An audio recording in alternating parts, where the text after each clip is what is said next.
वीर व उजनी धरणातून सोडण्यात आलेल्या विसर्गामुळे भीमा नदीला पूर आला आहे। भीमा नदी सध्या इशारा पातळी ओलांडून धोकादायक पातळीवर वाहत आहे।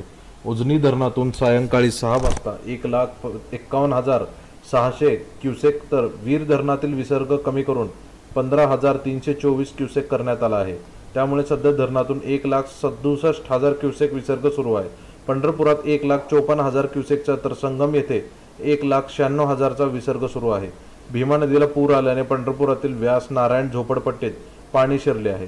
येथील 80 कुटुंबांचे स्थलांतर दुपारीच करण्यात आले आहे, तर 400हून अधिक स्वतःहून स्थलांतरित झाले आहेत। अंबाबाई नगरातील 57 कुटुंबांना स्थलांतरित करण्यात आले आहे।